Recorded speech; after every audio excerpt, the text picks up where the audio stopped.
Hello, good morning po sa lahat ng local and international business parties ko dyan. So, andito ako ngayon para i-encash yung income ko na kinita ko for 2 weeks. So, ayan. So, ay nilalagyan ko po yung account ko. So, enter na tayo. Ayan. So, ito po yung online account natin.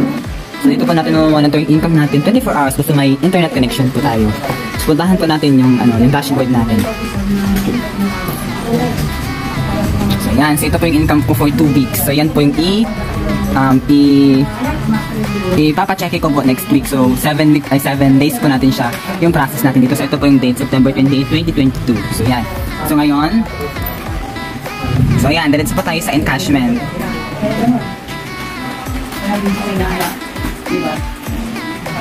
So, yun. Yan. So, dito po natin ilalagay yung income natin kung magkano po. Iubusin po natin lahat yan.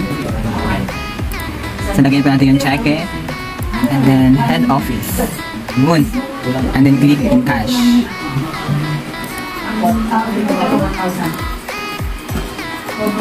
Yun.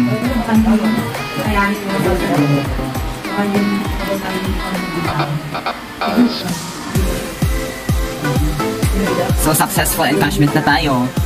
Ayan. So, next naman is encashment din tayo dito. Ayan, cheque. And then sa main head office tayo. Just click encashment. Proceed. So, hintayin na natin na mag-success siya.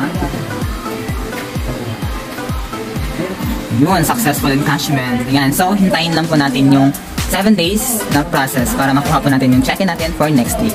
Ayan. So, pakita pa natin yung total income natin na ayan, so wala na tayong income for this day kasi napa-check-in na po natin. Nakukunin po natin next week. So, see you guys sa check-in day ko. Bye!